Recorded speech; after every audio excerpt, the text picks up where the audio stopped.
জামাই মুত্তাকি, বউ স্বীকার করে না। আরে পিসাব করে জিজ্ঞেস করেন, বউ মুরিদ হয় না? চিনি আপনি কোন মার্কা পীর, আমার লগে বুজুর্গি দেখায় না।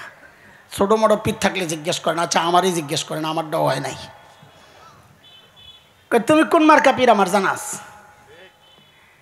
এক পিসাব, বড় পিসাব, বউ খালি গেলি ঘরের মধ্যে, বউ খালি খালি কি পীর আল্লাহ আমারে দিল। আফসোস মহিলার, সারা জিন্দগি পীরের লগে ঝগড়া। একদিন সন্ধ্যায় পিসাব বাড়িতে আসছে, বউ দিছে এক চিৎকার, আহারে আল্লাহ কি হয়েছে এমন ভাবে আল্লাহ বলতেছ, মনে যেন ভিতরে আগুন জ্বলতেছে। আমার আজকে একটা দৃশ্য দেখে আমার কলিজাটা ছিঁড়ে গেছে। কি দৃশ্য দেখছো? আজকে দেখছি আমাদের বাড়ির সামনে দিয়ে এক পীর সাহেব উইরা উইরা যায়, আমারে খোদায় কোন পীর দিল ওটা ল্যাংরায় ল্যাংরায় আরে। তো পীর সাহেব বলে, আরে পোড়া কপাল, আগে মনে করছিলাম তোর চোখটি নষ্ট, এখন দেখি দিলও নষ্ট।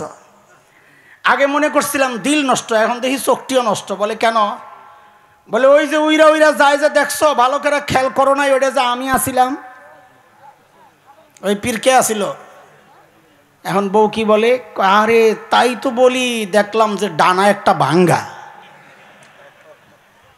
বউ স্বীকার করবে না জামাইয়ের বুজুর্গি। তা আল্লাহর বলার ধরনটা দেখেন, যে আমার নবী আমার নবীর সঙ্গীদেরকে তাকওয়া পড়াইছেন, শিখাইছেন। আপনারা বলেন, যিনি পড়ান ফাইনাল পরীক্ষা, বোর্ডের পরীক্ষা, তিনিই নেন না অন্যজন নেন? বলেন বলেন, যিনি পড়ান তিনিই নেন না আরেকজন? তা আল্লাহর বলার ঢংটা দেখেন কি চমৎকার, যে আমার নবীর সাহাবীদেরকে তাকওয়া পড়াইছেন, শিখাইছেন আমার নবী, কিন্তু তাদের পরীক্ষা নিয়েছি আমি আল্লাহ। আর দেখেছি ওই পরীক্ষায় তারা পাস। এই জন্য আমি কোনো ভুল টুল হইলে মাফ করে দিছি, কারণ দিল ঠিক আছে। কথা কার? আল্লাহ বলেন, উলাইকা আল্লাযীনা ইমতাহানাল্লাহু কুলুবাহুম লিত্তাকওয়া লাহুম মাগফিরাতুন ওয়া আজরুন আযীম।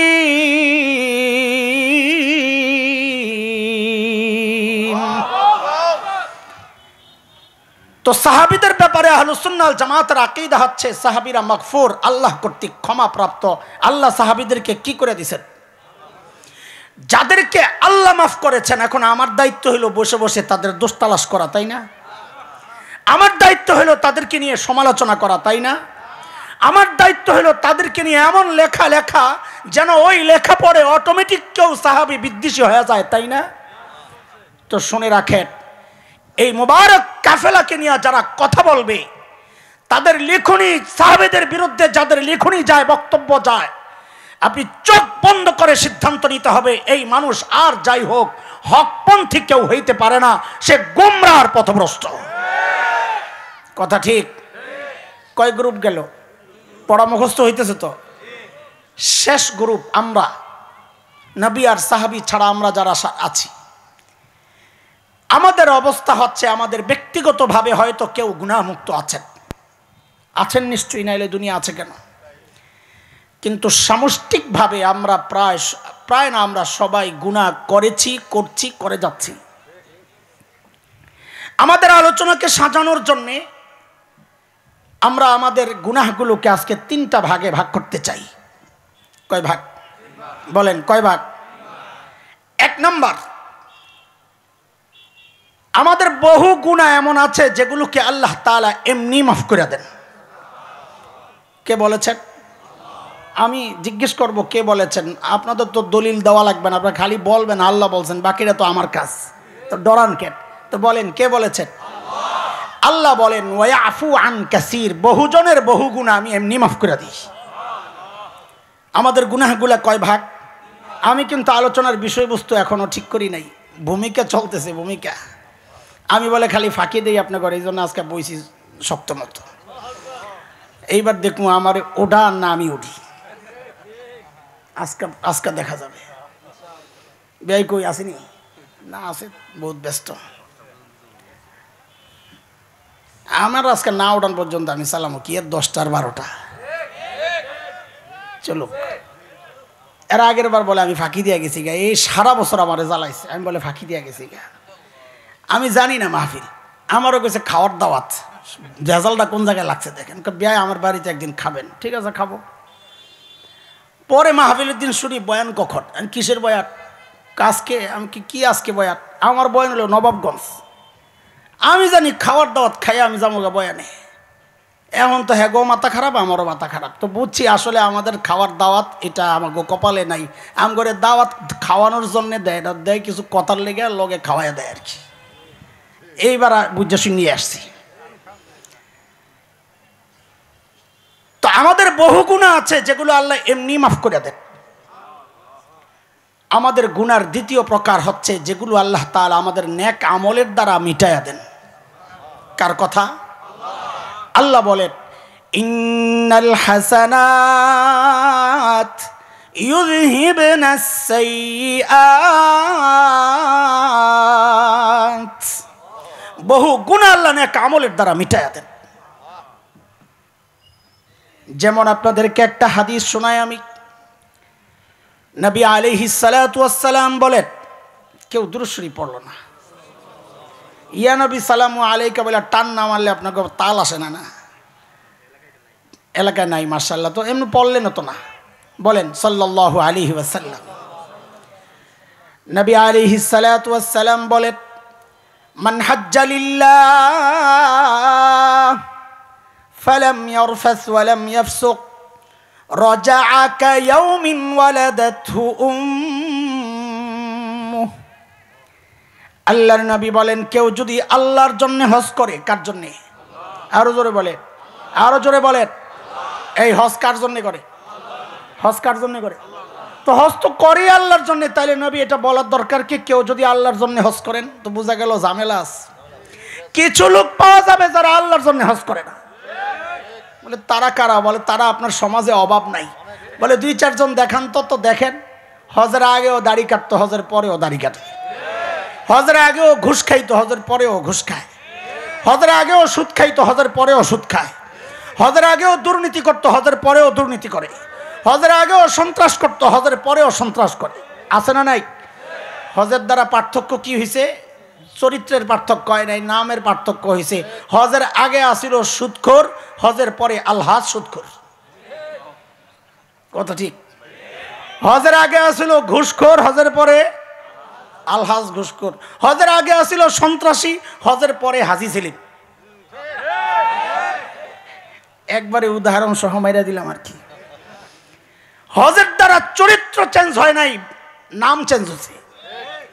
অথচ নবী আলাইহিস সালাম বলেন, হজটা যদি আল্লাহর জন্য হইতো, আর ওই হজটা যদি গুনাহমুক্ত থাকতো, তাইলে ওই হজটা আল্লাহর কাছে এত দামি হয়ে যাইত। নবী বলেন, ওই ব্যক্তি যদি হজ করার পর যখন বাড়িতে আসতো, ওই হজের দ্বারা নেক আমলের দ্বারা তার গুনাহগুলো আল্লাহ এমন ভাবে মিটাইয়া দিবেন যেন আজকেই তার মা তাকে জন্ম দিলেন। এমন নিষ্পাপ আল্লাহ বানায়া দেন একজন হাজিকে। সুবহানাল্লাহ। আমাদের হজের ফজিলত বয়ান করা আমার উদ্দেশ্য না।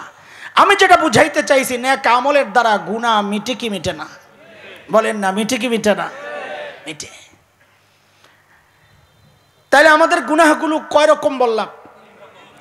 একরকম গুনাহ যেগুলো আল্লাহ এমনি, দ্বিতীয় গুনাহ দুই রকম, দ্বিতীয় রকমের গুনাহ যেগুলো আল্লাহ আমার নেক আমলের দ্বারা, তৃতীয় নম্বর গুনাহ আমাদের গুনার যে প্রকারটা, ধরনটা, আমরা একটা পড়া মুখস্থ জানি সবাই। আমি অর্ধেক বলি, দেখবেন বাকি অর্ধেক আপনারা নিজেরাই বলতে পারবেন। আল্লাহ তাআলা ছাড় দেন, দেখছেন? আল্লাহ ছাড় দেন। আমাদের বহু গুনাহ এমন আছে যেগুলোকে আল্লাহ ছাড় দেন কিন্তু ছেড়ে দিবেন না। কি সেই গুনাহ? সেই গুনাহ অনেক আছে। যেমন জুলুম একটা গুনাহ, আল্লাহ ছাড় দেন কিন্তু ছেড়ে দেন না। নমরুদ জুলুম করেছে, আল্লাহ ছাড় দিয়েছেন কিন্তু ছেড়েও দিয়েছেন। বলেন কি করছে? জুতা দিয়া মারছে। এটা হলো পারফেক্ট কথা। সবাই খালি কয় ল্যাংরা মশা দিয়া মারছে। আরে ভাই, ল্যাংরা মশা একটা আমার আপনার নাকি দিয়া ঢুইকা দেমাগে যাইয়া আমার আপনার মৃত্যুর কারণ হইতে পারে। তো আমি আর নমরুদ কি একরকম হয়ে গেলাম? না না, ওইটার মধ্যে বেইজ্জতি নাই। শোনেন, যেখানে খোঁচা দেওয়া উদ্দেশ্য সেখানে খোঁচার শব্দটাও বলা লাগবে। আপনার যদি বিশেষ একজনের ব্যাপারে বলা হয় যে তা বলেন তো, তা আপনি যদি বলেন কাক কাদের, এটার মধ্যে খোঁচা হবে না। খোঁচা দিতে হইলে একটু ঘুরাইয়া কইতে হইব কৌয়া কাদের। আহা, কথা বলেন না। যেখানে খোঁচা দেওয়ার যেই শব্দ ওইটাই ব্যবহার করতে হবে, না এলে খোঁচা হবে না। তো নমরুদরে আল্লাহ কেমনে মারছেন এবার কর, শক্ত জুতা দিয়া পিটাইয়া, নরম জুতাও না, খরম খরম কাঠের জুতা। বেটা ফেরাউন জুলুম করছে। কোন ফেরাউন? বলে নতুন করে আবার এই বেটা লাগাইলেন কেন? কারণ আগে তো বেডি ফেরাউন আসিল না, নতুন করে আইসে এই জন্য ওইটারে আলাদা করতে হয় বেটা লাগাইয়া। বেটা ফেরাউন জুলুম করছে, আল্লাহ ছাড় দিছেন কিন্তু ছেড়ে দেন নাই। কি করছে? সুবাইয়া মারছে, এটা ঠিক আছে। বেটি ফেরাউন 16 বছর জুলুম করছে, আল্লাহ ছাড় দিছেন কিন্তু ছেড়ে দেন নাই, পালাইতে বাধ্য হয়েছে। সামনেও যদি কেউ জুলুম করে তারাও পালাতেই বাধ্য হবে। সামনেও যদি কেউ কোরআন সুন্নাহ নিয়ে এদিক ওদিক করার চেষ্টা করে তারাও পালাতে বাধ্য হবে। শুধু পালাতে বাধ্য হবে না, আমরা স্পষ্ট জানিয়ে দিতে চাই, দুনিয়ার স্বার্থ ক্ষুণ্ণের জন্যে, ওই যে অধিকার আদায়ের জন্য ছাত্ররা আন্দোলন করেছে, সেই জন্য তোমরা কাপড় চোপড় সহ পালাইতে পারছিলা। আমার দিন যদি আক্রান্ত হয়, কোরআন সুন্নাহ যদি আক্রান্ত হয়, ও নারী কমিশন তাদেরকে বলে দেই, কোরআন সুন্নাহ যদি আক্রান্ত হয়, নারী অধিকার সংস্কারের নামে যদি কোরআন সুন্নাহ কাটছাট করার কোনো অপচেষ্টা হয়, আল্লাহর কথা এমন ধাওয়া দেওয়া হবে কাপড় চোপড় নিয়ে যাওয়ার সুযোগ পাইবা না। থাকবেন তো ইনশাআল্লাহ? এই জায়গায় কোনো আপোষ নাই। এই জায়গায় আওয়ামী লীগ বিএনপি বুঝি না, জামাত জাতীয় পার্টি বুঝি না, এই জায়গায় আন্দোলন ইসলামী আন্দোলন না জমিয়ত বুঝি না, এই জায়গায় খেলাফত মজলিস না অন্য দল বুঝি না। এই জায়গায় আমাদের একটাই পরিচয়, আমরা কোরআন সুন্নাহকে ভালোবাসি, কোরআন সুন্নাহ মানি। আমরা মুসলমান, ইসলাম আক্রান্ত হবে আমরা সব এক হয়ে যাব ইনশাআল্লাহ। কথা বলেন না, কথা বলেন না ইনশাআল্লাহ। ইসলাম আক্রান্ত হয়ে যাবে, সব এক হয়ে যাব। এই বাংলার জমিনে ইসলামের বিরুদ্ধে কোন আইন যদি পাস করতে হয়, আমাদের রক্তের উপর দিয়ে পাস করতে হবে, লাশের উপর দিয়ে পাস করতে হবে।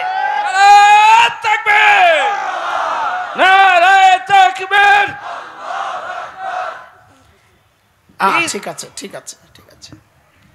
কিন্তু ওই জুলুম নিয়ে আজকে আমার আলোচনা মাকসাদ না। আমি আজকে এমন একটা গুনাহ নিয়ে কথা বলতে চাই, যে গুনাহ সম্পর্কে আল্লাহ নিজে একটা আইডিয়া দিয়েছেন, এই জাতীয় গুনাহ আমি ছাড় দিলেও ছেড়ে দিব না। সেই গুনাহটা কি? আমি কোরআন আল কারীমের শুরুতে সূরা বাকারার যে আয়াতটা পড়েছি, ওই আয়াতে আল্লাহ গুনার একটা ধাঁচ আল্লাহ আমাদের সামনে পেশ করেছেন। আল্লাহ বলেন, বালা মান কাসাবা সাইয়্যাতান ওয়া আহাতাত বিহি খাতিআতুহু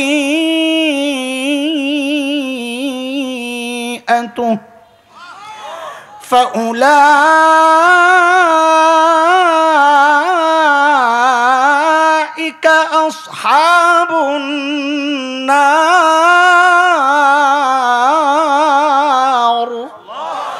হুম ফিহা খালিদুন।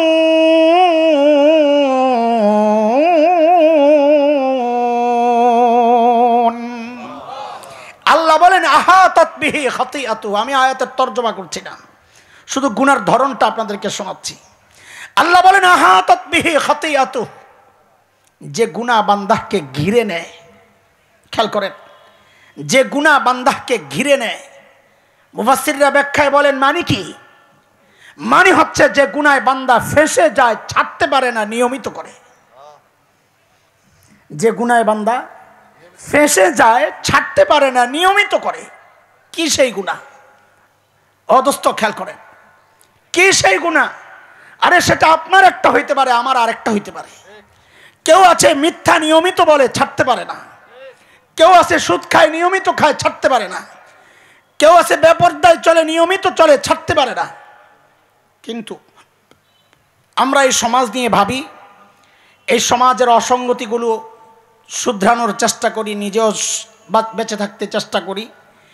এই সমাজের দিকে তাকায় আমরা যেটা বুঝেছি, মাশাআল্লাহ, আচ্ছা এখানে চলে আসবেন নাকি? মানে মাহফিলে চলে আসবেন না বাসায় যাবেন? বাসায় যাবেন, মাশাআল্লাহ, বলেন আলহামদুলিল্লাহ। আমাদের নেতা, আমাদের ভাই, আমাদের বন্ধু আল্লামা মামুনুল হক হাফিজাহুল্লাহ, তিনি আপনাদের এলাকায় চলে আসছেন। না আলহামদুলিল্লাহ বইলেন না, বাড়ি যায় বইলেন। থাক, কষ্ট হইতেছেন আপনাকে গরমে দিয়া? না থাক থাক। আহা, কি দরকার ছিল, কি দরকার ছিল। আল্লাহ, এই ব্যাটারে এই মুহূর্তে পাওয়া কত কঠিন। আপনারা তো টের পান না, বাড়িতে একজন বেয়াই বসায় রাখছেন এই এলাকায়, এমনভাবে ধরে আমরা মানা করতে পারি না। দাওয়াত দেয় খাওয়ানের, মনে আছে না কাহিনী? হ্যাঁ, যোগ্য বেয়াই পাইছেন, সবগুলারে বাইন্দা লুই। আল্লাহ আল্লাহ আমার বেয়ারে কবুল করেন। মাইয়া দিছি তো বিপদে আছি, কি করবো কন। আমগো আরেক দোস্তের মেয়ে, তা আমাদেরও মেয়ে। তো যাই হোক, আল্লাহ তাআলা বলতেছেন যে গুনাহ বান্দাকে ঘিরে নেয়। বলছিলাম এই সমাজের দিকে তাকায় আমরা বের করেছি যে এমন 5টা গুনাহ আছে যে এই গুনার মধ্যে এই সমাজের বহু মানুষ জড়ায়া ছাড়তে পারে না। আমি একটা একটা বলবো, আর একটু খোঁচা দেওয়ার জন্য আস্তে করে বলবো, পারলে অস্বীকার করেন তো। এর মধ্যে 1 নম্বর, কয় গুনাহ বলছি? কয়টা বলেন তাড়াতাড়ি। 1 নম্বর হচ্ছে এমন একটা গুনাহ যে গুনার মধ্যে এই আমার মতো এমন কোন সুরতওয়ালাও জড়িত, আপনাদের মতো সাধারণ মানুষও জড়িত, কোন পীর জড়িত, কোন মুরিদও জড়িত, কোন খতিব জড়িত, মুসল্লিও জড়িত, আরে মুহাদ্দিস মুফতিও জড়িত, সাধারণ মানুষও জড়িত, জওয়ানও জড়িত, বুড়াও জড়িত, নারীও জড়িত, পুরুষও জড়িত।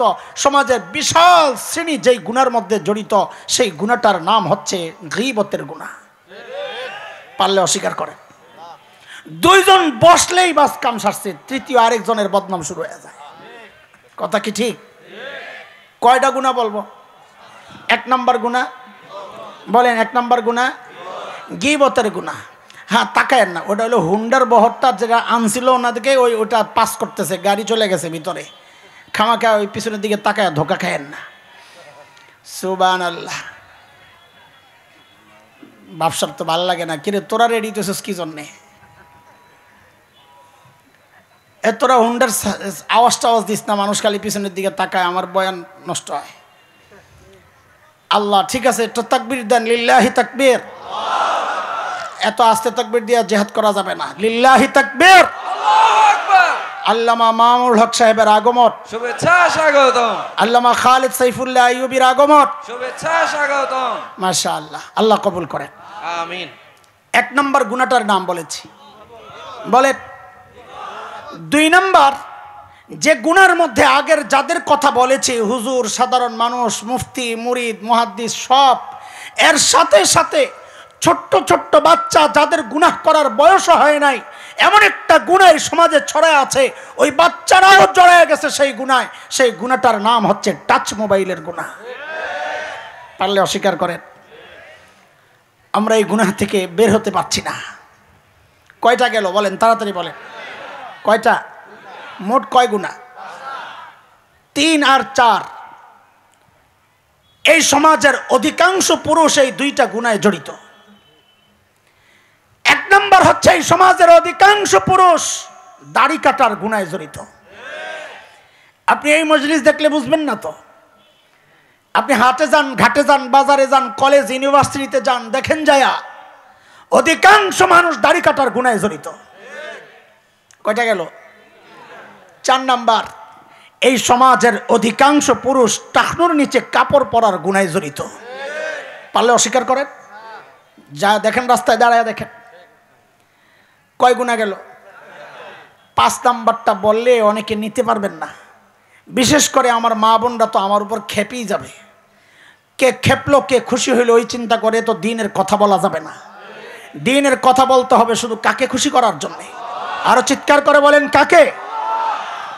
সেই জন্য বলছি 5 নাম্বার গুনাহ, এই সমাজের অধিকাংশ পর্দানশীল নারী যে গুনাহে জড়িত।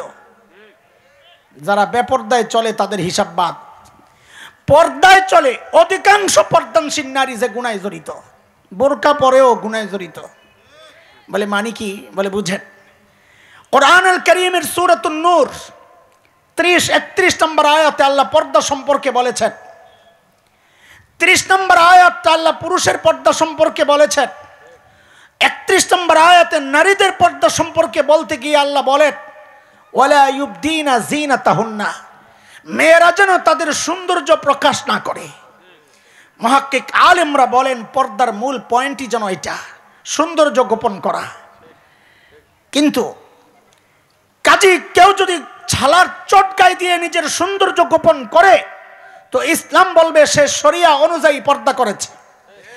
কেউ যদি ঘরের কাঁথামুড়ো দিয়ে পর্দা করে তো ইসলাম বলবে সে শরিয়া অনুযায়ী পর্দা করেছে। কিন্তু কেউ যদি ঝিকঝাক বোরকা, রং বেরঙের বোরকা, টাইট ফিট বোরকা, ডিজাইনের বোরকা পরে পর্দা করে তো ইসলাম বলবে সে শরিয়া অনুযায়ী পর্দা করে নাই। কেন? শরীয়তের পর্দার উদ্দেশ্য হচ্ছে সৌন্দর্য গোপন করা।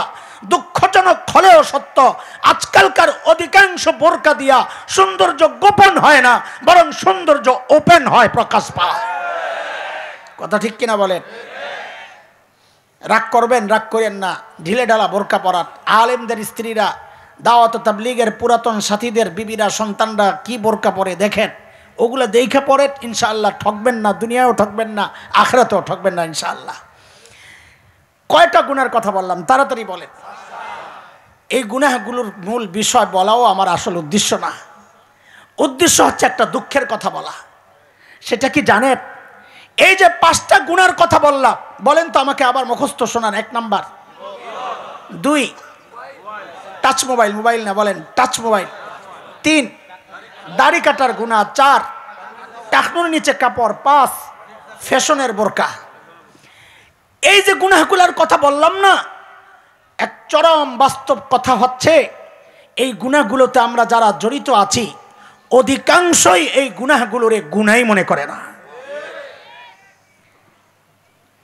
আপনি বলবেন হুজুর গুনারে গুনাহ মনে করেন, এর কোনো কথা? তো আপনি একটা উদাহরণ শুনেন, দলিল নেন, দলিল প্রমাণ নেন। প্রমাণ ছাড়া তো কথা কেন বলবো আপনাদেরকে?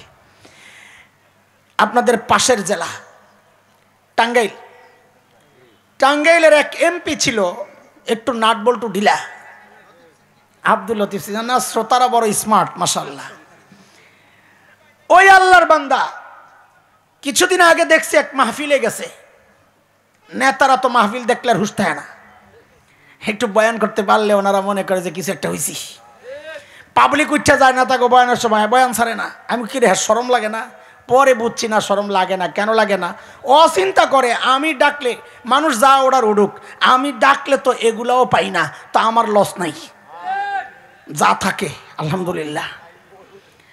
তো ওই আব্দুল লতিফ সিদ্দিকী আসছে এক মাহফিলে, কতটা অসামাজিক, টুপি টাপি ছাড়া একটা নর্মাল টি শার্ট পরে আয়া পড়ছে, আইসা বক্তার চেয়ারই বসছে।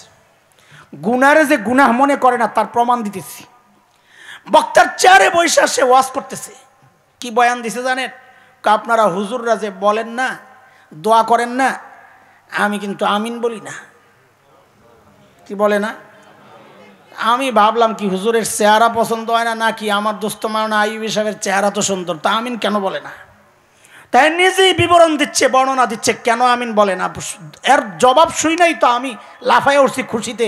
আমি তো আমার প্রমাণ পেয়ে গেছি, আমি তো প্রমাণ খুঁজি রাস্তাঘাটে।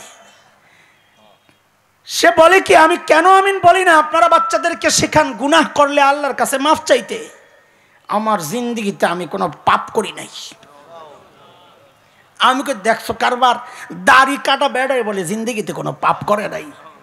তার মানে কি সে পাপকে পাপ মনে করতেছে না, গুনারে গুনাহ মনে করতেছে না। কথা ঠিক কিনা বলে? এটা হচ্ছে গুনাহ করার চেয়ে ভয়ঙ্কর দিক। খুব খেয়াল করেন, সূক্ষ্ম ব্যাপার।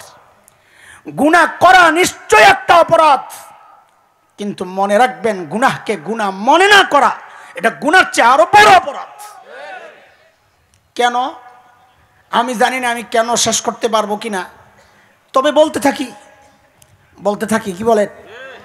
গুনারে গুনাহ মনে না করা কেন গুনাহ করার চেয়ে বড় অপরাধ, এটা একটু শুনেন মন দিয়া, কাজে লাগবে ইনশাআল্লাহ।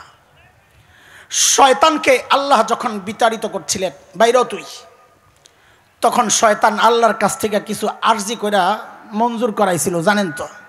যে আল্লাহ বাগাইয়া দিবেন, কিছু দেন। এটা একটু বুঝেন বিষয়টা, তাহলে আরো সুন্দর লাগবে, মজা লাগবে। আগের কথা, আমি ছিলাম মদিনায়, হজের সফর। তো আমরা মদিনায় গেলে মদিনা ইউনিভার্সিটিতে বাংলাদেশের যে ছাত্ররা আছে, আমাদের ছেলেপেলেরাও আছে, ওরা আয়সা দেখা সাক্ষাৎ করে, আমরা খোঁজখবর নেই। তো একদিন 4-5টা আয়সা খুব হাসতেছে, হুজুর আজকে একটা মারাত্মক ঘটনা ঘটছে। কী হয়েছে? বলে মদিনার পুলিশ আমাদের হজ মিশনে ফোন দিছে যে আপনাদের এক হাজি সাহেব ধরা পড়ছে, নিয়ে যান। কি হাজি সাহেব ধরা পড়ছে? অপরাধ কি? বলে ভিক্ষা করে। হাজি সাহেব কি করে? তো ইউনিভার্সিটির ছেলেদেরকে পাঠাইছে, যাও পুলিশ থেকে ওদেরকে নিয়ে আসো।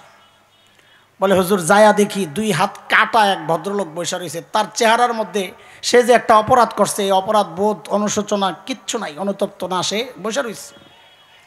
তো আমরা ভাবলাম ঠিক আছে আগে নিয়ে যাই, পরে যা হওয়ার হবে। তো আনতে আনতে রাস্তায় জিজ্ঞেস করতেছি হাত কাটা কেন? তো বলে হুজুর ছিলাম তো ডাকাত, ধরা পড়া গণপিটুনি খায়া হাত 2টা হারাইছি। বলে হুজুর ও এমনভাবে বলতেছে বিষয়টা মনে হয় যেন ডাকাতি কোনো অপরাধ না, একটা সম্মানজনক পেশা। অফিসে আনলাম, কর্মকর্তাদের সিদ্ধান্ত তাকে হজ করতে দেওয়া হবে না, দেশে ফেরত পাঠানো হবে, রিটার্ন টিকিট আনা হচ্ছে। সে বুঝছে যে আমারে দেশে পাঠিয়ে দিব। সে বলে হঠাৎ করে জিজ্ঞেস করে আপনারা যে আমারে দেশে পাঠাইয়া দিবেন, খালি হাতিয়ে দিবেন না, আমার কিছু দিবেন টিবেন না? দেখছেন নি কারবার?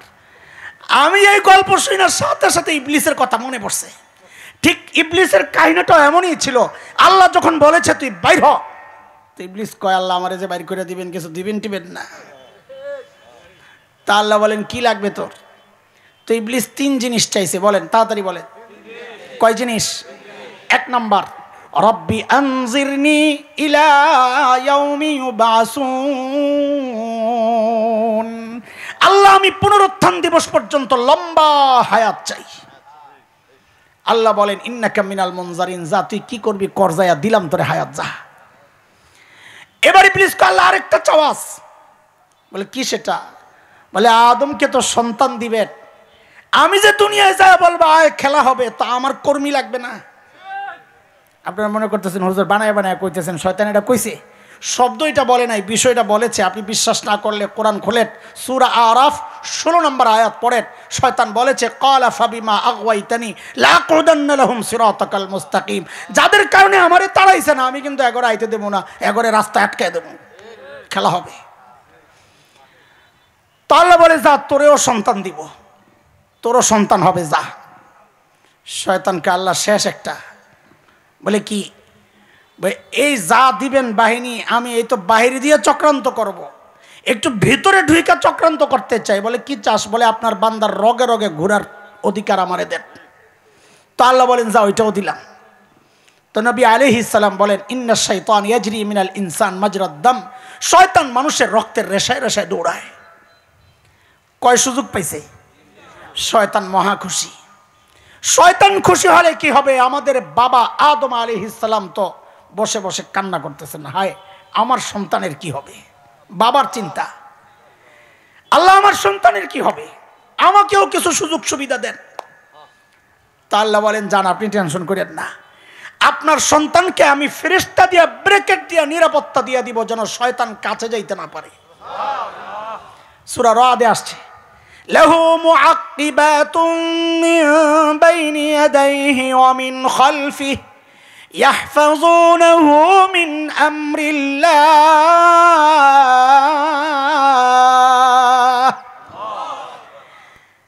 নবী আলাইহিস সালাম বলেন আমরা খাবার থেকে যেমন মাছি তাড়ায়া দেই না, আমাদের চারপাশ থেকে ফেরেশতারা এইরকম ভাবে শয়তানকে তাড়ায়া দেয়।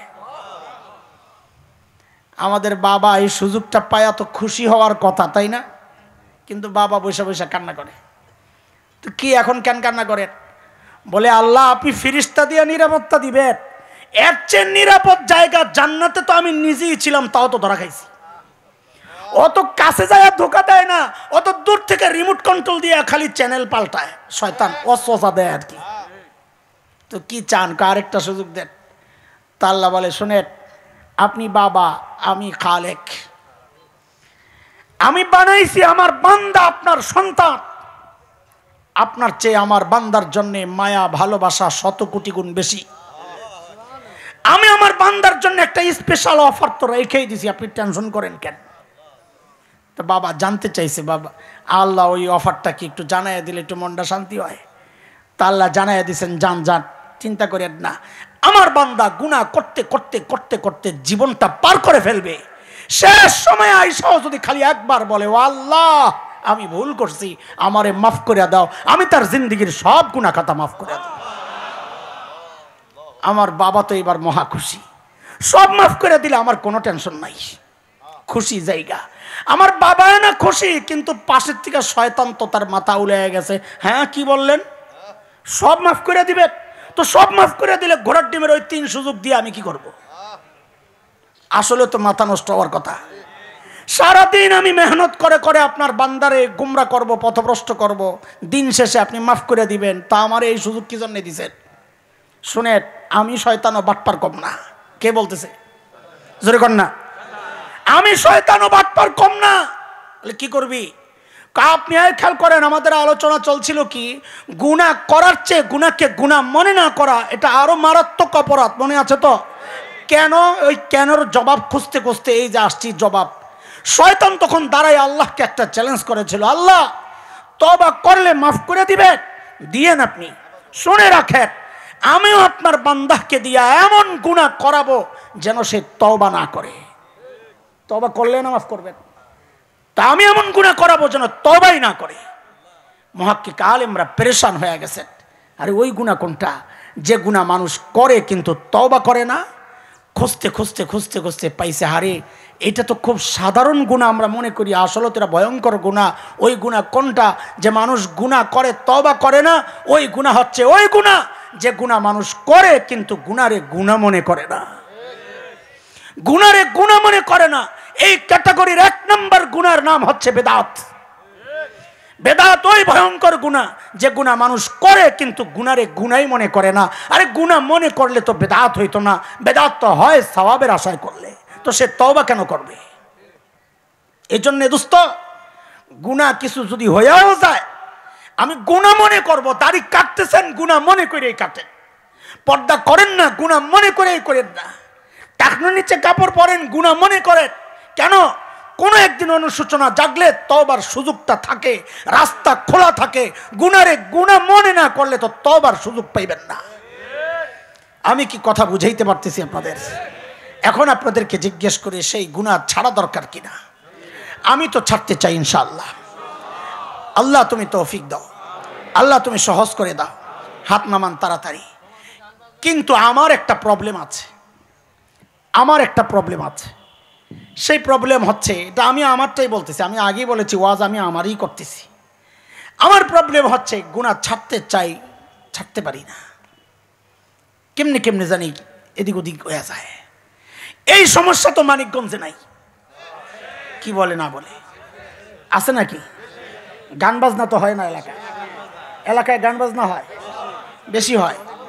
ওহো, ওয়াজের পরেও হয় না, তার মানে গুনাহ আমরা ছাড়তে পারি না। না, এখন ছাড়তে চাই কিনা তাই কোন তো ছাড়তে পারি না। যে তো আমাদের বড়দের কাছেও যখন আমরা এই অভিযোগ নিয়ে যাই, হযরত গুনাহ ছাড়তে চাই, ছাড়তে পারি না, তো আমাদের বড়দের কিছু খাস পরামর্শ, কোরআন সুন্নাহ ভিত্তিক খাস কিছু পরামর্শ, এমন অনেকগুলো পদ্ধতি, একটা বিষয় আমাদেরকে শিখাইছেন বড়রা। আপনাদের সামনে আমি একটা বলতে থাকি হযরতরা আসা পর্যন্ত।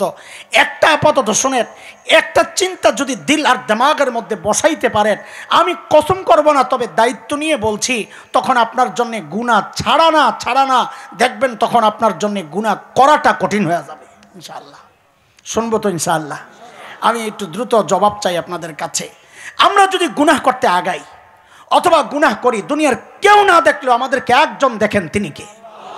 আরো জোরে চিৎকার করে বলেন। হ্যাঁ, জবাব তো সহি, জবাব ঠিক আছে, কিন্তু এই জায়গায় আমরা আল্লাহ বলবো না। কি বলবো? এই প্রসঙ্গে সাপোর্টে কোরআনের যে আয়াতটা আমি আনতে চাই, ওই আয়াতে আল্লাহ নিজের পরিচয়টা যে নামে দিয়েছেন আমরা ওইটা বলবো। বলেন আমার সাথে সবাই, রব্বে করিম। আবার বলেন, যেহেতু এটা আমরা খুব বেশি বলি না, এই জন্য অনেকের বলতে কষ্ট হবে, কয়েকবার বলে একটু ইজি করে নেন। বলেন, আবার বলেন। তো আমি আবার জিজ্ঞেস করি, আমরা গুনার দিকে আগাইলে বা গুনাহ করলে দুনিয়ার কেউ না দেখলে একজন দেখেন, তিনি কে? আবার বলেন, আবার বলেন। তিনি শুধু দেখেন না, তিনি দেখে দেখে আমাদেরকে ডাকতে থাকেন। বলেন, দুইটা কথা বলছি, দেখেন আর বলেন, সবাই বলেন। দেখেন আর কি বলে ডাকেন। কোরআন আল করিমের সূরাতুল ইনফিতার, আম্মা পাড়ার 5 নম্বর সূরা, ওই সূরার 6, 7, 8 এই আয়াতগুলো তাফসীরের কিতাবে দেখবেন আল্লাহ কি বলে ডাকেন। আল্লাহ ডাকেন এই বলে, ইয়া আইয়ুহাল ইনসান মা গররাকা বিরাব্বিকাল কারীম।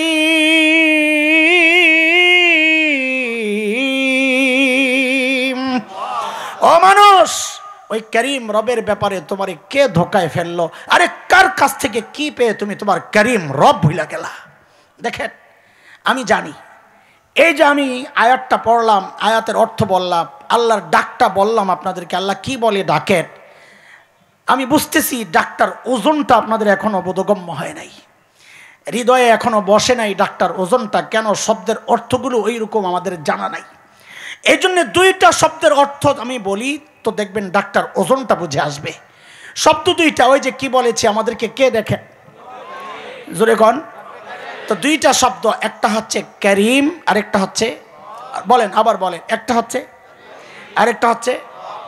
করিম কাকে বলে, রব কাকে বলে, এই অর্থটা যদি বুঝে যান তো ইনশাআল্লাহ দেখবেন আল্লাহর ডাকের ওজনটা কত এটাও বুঝে আসবে। আরবিতে করিম বলে, খেয়াল করেন খুব শেষের ফিনিশিংয়ের কথাগুলো একটু মনোযোগ দিয়ে শোনেন, ডেলে এতক্ষণ যা বুঝাইতে চাইছি সব বেকার যাবে। করিম কাকে বলে? আরবিতে করিম বলে ওই দাতাকে যিনি না চাইতেই দেন। না চাইতে জবাব দেন। চোখটা চায়া পাইছি না, না চায়া? কান, হাত, পাও, নাকটা, জিহ্বাটা, একবারে বলেন তো শরীরের কোন অঙ্গটা আমরা চায়া পাইছি? বলেন বলেন। এই সব না চাইতে যেই মালিক দিয়েছেন তার নাম কি? করিম। করিম শুধু কি বলেন, তার নাম কি? কি দেওয়ার পর আবার এই অঙ্গগুলোকে লালন পালন করেছেন, বাঁচিয়ে রেখেছেন, সংরক্ষণ করেছেন, নিরাপত্তা দিয়েছেন যেই মহান সত্তা, তাকে বলে রব। তাকে বলে। 2টা মিলে কি হলো? জোরে বলেন। আচ্ছা, একটা উদাহরণ শুনেন, তাইলে এই ডাক্তার ওজনটা বুঝে আসবে। একটা উদাহরণ শুনেন। উদাহরণটা হচ্ছে, আচ্ছা বলেন তো মানুষের মধ্যে, যুবকরা একটু খেয়াল করো বাবা, মানুষের মধ্যে আমাদেরকে সবচাইতে বেশি ভালোবাসেন কে? জোরে বলেন, আর জোরে বলেন না। আর এই নামটার মধ্যেও যে কি মধু আছে, শুনলে তো মজাই লাগে, যার নাই সে জানে। তো একটু জোরে বলেন তো, সবচেয়ে ভালোবাসেন কে? মার কলিজায় যে আল্লাহ কত দরদ আর মমতা আর মায়া আর ভালোবাসা দিয়েছেন, এটা আল্লাহ ছাড়া দুনিয়ার কেউ বুঝবে না। মা জানেন তার দিলে কত মায়া, আমরা বুঝবো না। আমি মাঝে মধ্যে আমার বাচ্চাদেরকে জিজ্ঞেস করি, এই মা চিনো? তো বাচ্চারা বলে, এই জাম্মু। আমি বলি না, শুনো, মা দুনিয়ায় ওই একমাত্র মানুষ, ঘরে খাবার আছে যা, মা যদি মনে করেন এই খাবার থেকে যদি আমি একটু খাই তো আমার বাচ্চারা পেট পুরে খেতে পারবে না, মা ওই মানুষ ওই মুহূর্তে নিজের পেটে প্রচণ্ড ক্ষুধাটা গোপন করে, ক্ষুধাটা চাপা দিয়ে একটা অভিনয় করবেন, কি আম্মুর ভাল লাগতেছে না, বমি বমি লাগতেছে, আম্মু খাবো না, তোমরা খায়া নাও, অথচ ক্ষুধায় পেটটা জ্বলতেছে। মাই মানুষ, ঘরে আপেল আছে 3টা, বাচ্চাও 3টা, মা ওই মানুষ ওই মুহূর্তে একটা অভিনয় করে বলবেন কি, আম্মু আপেল পছন্দ করি না, তোমরা খায়া নাও। জীবনে স্যাক্রিফাইস যে মানুষটা করেছেন, ঘরে একটা ভালো খাবার তৈরি হলে আমাদের মুখে না দিয়া যিনি কোনোদিন খান নাই, তার নাম কি? আরে এই জন্যই তো বাবা আর মায়ের মধ্যে কিছু মাসআলা ফকিহরা মুফতিরা আলাদা করেছেন। যেমন একটা মাসআলা আপনাদেরকে শোনাই, কোন সন্তান যদি বাবা মার আগে মৃত্যুবরণ করে, মাসআলা হচ্ছে বাবা তো সন্তানের লাশের পেছনে পেছনে যেতে পারে, বাবা সন্তানের কবরেও নামতে পারে। বলে কেন? বাবার কলিজায় কি মায়া দয়া নাই? আছে।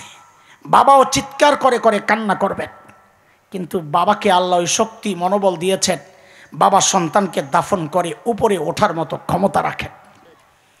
কিন্তু কোনো মায়ের জন্য সন্তানের লাশের পেছনে যাওয়া চলবে না, কোনো মায়ের জন্য সন্তানের কবরে নামা চলবে না। কেন?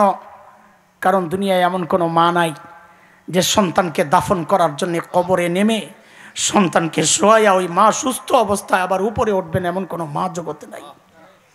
সন্তানকে শোয়াইয়া ওই মাও লাশ হয়ে শুয়ে পড়বেন। কথা ঠিক কিনা বলেন?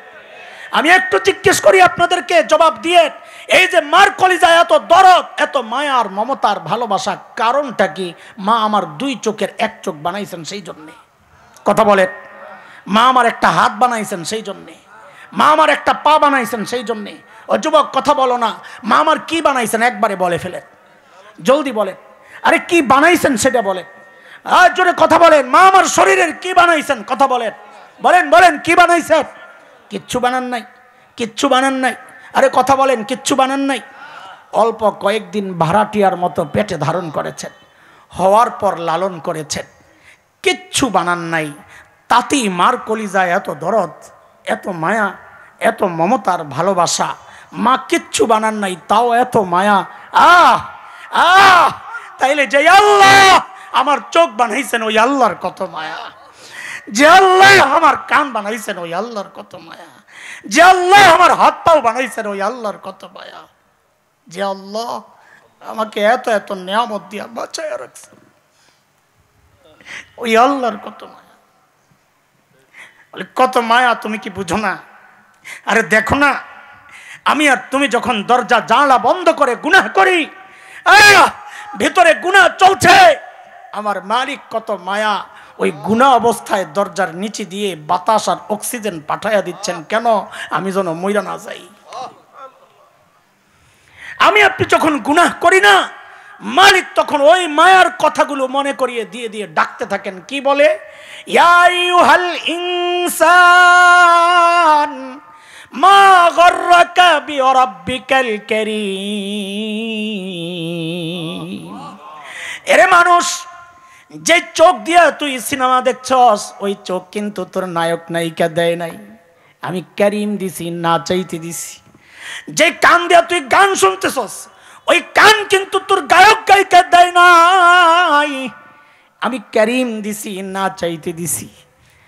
আরে যে জমিন দিয়া তুই হাইট হাইটে যাইতেছস, ওই জমিন আমার। যে পাও দিয়া হাঁটতেছস, ওই পাও গুলাও আমার। আমার দেওয়া নিয়ামত দিয়ে তুই আমার নাফরমানি করতেছস। মা গররাকা বিরাব্বিকাল কারীম। আরে কার কাছ থেকে কি পাইয়া তুই আমি কারীম রব রে ভুইলা গেলি বল? আমাদের বড়রা বলেন কি জানেন? আরে ডাকের মধ্যে আরেকটা কঠিন ডাক ভেতরে আস। বলে কি সেটা?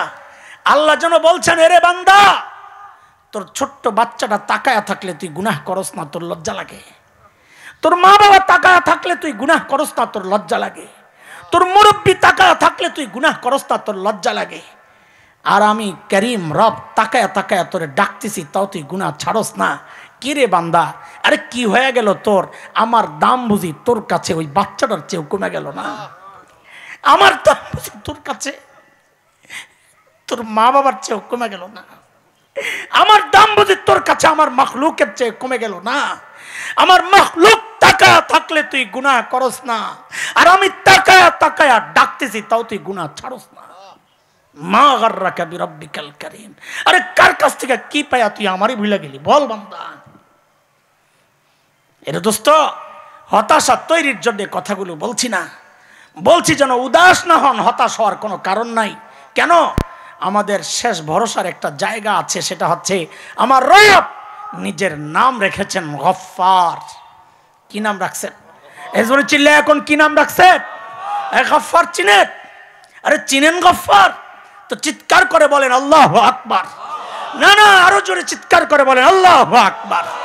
আরো জোরে বলেন আল্লাহু আকবার।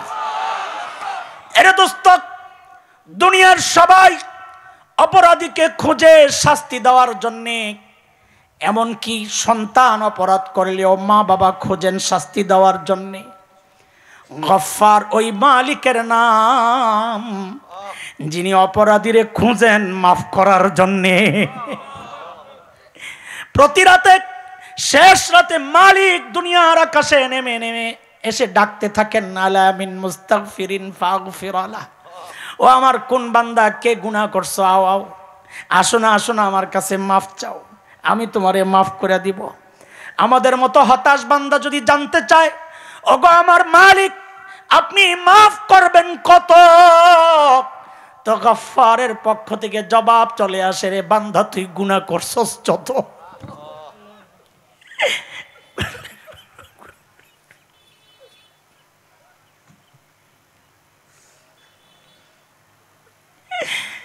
বলে মাফ করবেন কত?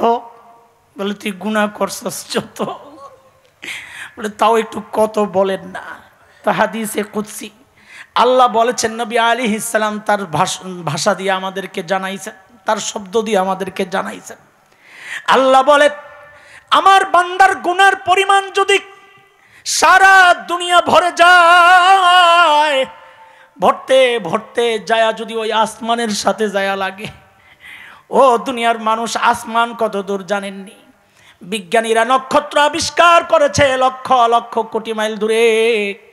আসমান কত দূর এখন পর্যন্ত আবিষ্কার থাক দূরের কথা, কল্পনাও করতে পারছে না।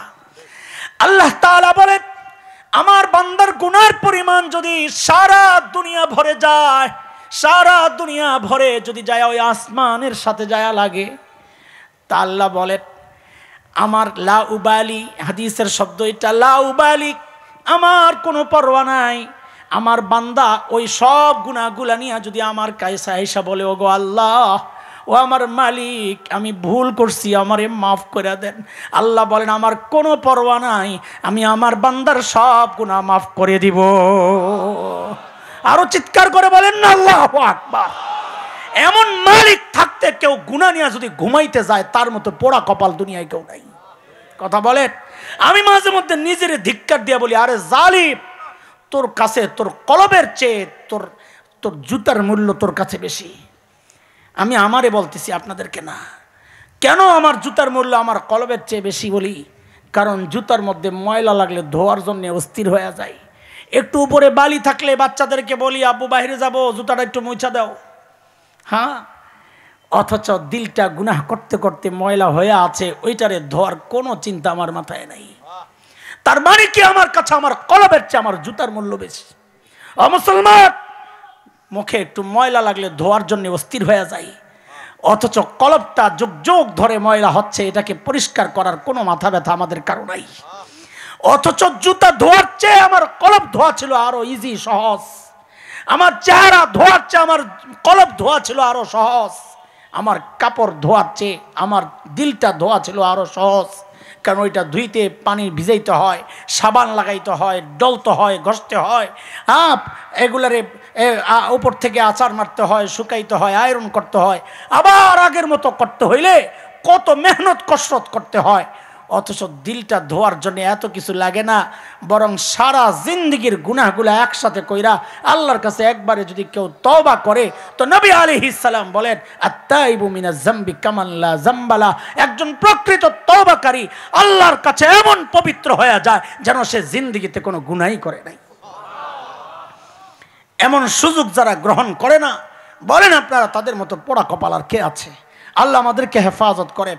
আমি আবারও জিজ্ঞেস করি, আমরা গুনাহ ছাড়বো তো ইনশাআল্লাহ? দুইটা প্রতিজ্ঞা করব, দুইটা প্রতিজ্ঞা। এই রাস্তাটা ক্লিয়ার করো। আমাদের ভাই আল্লামা খালিদ সাইফুল্লাহ ইউবি সুলতানুল ওয়াইজিন আসতেছেন, রাস্তা পরিষ্কার করো। আমার সাথে দুইটা প্রতিজ্ঞা করেন, বলেন ইনশাআল্লাহ নেকি যতই ছোট হোক ছাড়বো না। না না, ইনশাআল্লাহ আমার কথার উপর ইনশাআল্লাহ বললে হবে না, আপনারাও কথাটা আগে বলেন। বলেন নেকি যতই ছোট হোক ছাড়বো না, গুনাহ যতই ছোট হোক করব না। বলেন ইনশাআল্লাহ। বলেন আবার, নেকি যতই ছোট হোক কি করব না, গুনাহ যতই ছোট হোক করব না ইনশাআল্লাহ। কিভাবে এটা কেমনে বাস্তবায়ন করবেন? নেকি যতই ছোট হোক ছাড়বো না, এটা বাস্তবায়নের সবচেয়ে সহি তরিকা, সবচেয়ে সহজ তরিকা হচ্ছে, যে কোনো কাজ করার সময় চিন্তা করব আমার নবী আলাইহিস সালাম এই কাজটা কিভাবে করেছেন। এই চিন্তাটা মাথায় আনতে পারলেই দেখবেন ছোট্ট ছোট্ট নেকিও আপনার ছুটবে না ইনশাআল্লাহ। আবার একটা ছোট্ট গুনাহও করব না, এর জন্য সহজ পথ কি?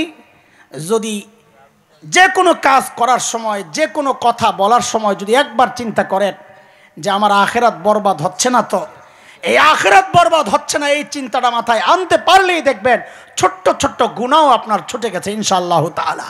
ছাড়বো তো ইনশাআল্লাহ। মাশাআল্লাহ, একটা তাকবীর লাগাও, দোস্তে আসছে।